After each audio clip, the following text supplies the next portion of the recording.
Станция Беркакит – одна из самых молодых на центральном участке Байкало-Амурской магистрали. Добавим, и самая крупная в Якутии. В прошлом году в Беркаките проданы билеты 28 тысячам пассажиров.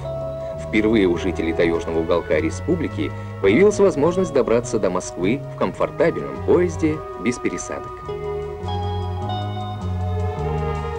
А начальник станции Виктор Васильевич Белоусов уже обсуждает с коллегами ход строительства второй очереди вокзала.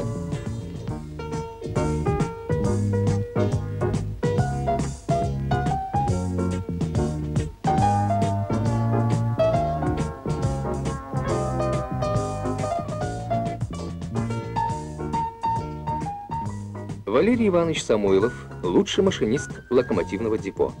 Он водит тяжеловесные составы, груженные углем, строительными материалами, оборудованием. Растет грузопоток станции, совершенствуется путевое хозяйство. Стрелочников в Беркаките заменили диспетчеры маневрирования. Они регулируют движение с пульта автоматической централизации.